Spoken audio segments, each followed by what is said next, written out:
Recently, I had the pleasure of finally getting around to Momodora Reverie under the Moonlight, and I have to say that I am disappointed in myself. A big disappointment, because I should have gotten to this game sooner. I had a blast over this past weekend playing it, and I have to say that I'm very happy I spent time with it. So to kind of give you a rundown of the game, you get to play as a priestess that is from a little village that is being infected by this curse. So your hope is to go to the castle and meet up with the queen. Unfortunately, the queen has been corrupted as well. And as you adventure through this land, you end up seeing the corrupted queen's effect on the world. Now, the only thing you're armed with is a leaf. But that leaf is a sacred leaf and allows you to do 3-hit combos, and you do have a bow for long range. Starting off in the forest, as most of these Metroidvania style games go, you have a sprawling map ahead of you with a lot of ups and downs and backtracking and a lot of different areas to go and adventure. And as you adventure, you're going to find new items, new health items, things to alter your attack, and for the most part, you're just going to go on an adventure. Now, throughout these areas, you're going to run into characters that have storylines,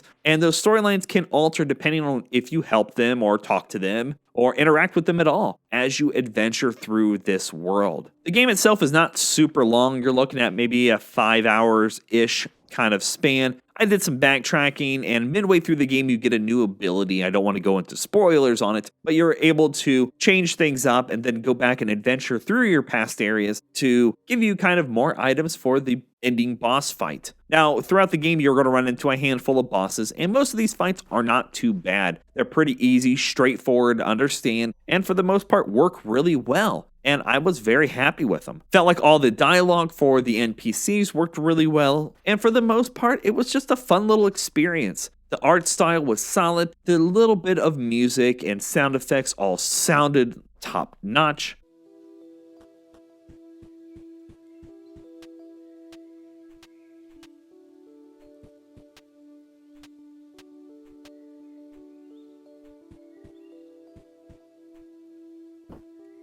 And playing this on the PS4 Pro, everything just looked great. One nice thing is when you do finish up the game, it actually automatically rolls into almost like a new game plus, where you get to play through the story again, starting off with a lot of your items that you had prior. And the great thing I love about this is it wants you to play through another time, because it can vary depending on what you do, who you talk to, and even not getting hit by bosses during a boss fight gives you different things. It's interesting. I love the concept. The story has a great beginning, middle, and end. And overall, I'm quite happy I played this. And again, I'm sad that I didn't get to play this sooner. Momodora Reverie Under the Moonlight can be bought on PS4, Xbox One, and Steam for $9.99, and it's $14.99 on the Nintendo Switch. And at the time of this recording, you can find a physical copy for the Nintendo Switch at your local Best Buy store here in the United States for $29.99. If you like Metroidvania games or Dark Souls likes, this is a title that I can easily recommend for a cheap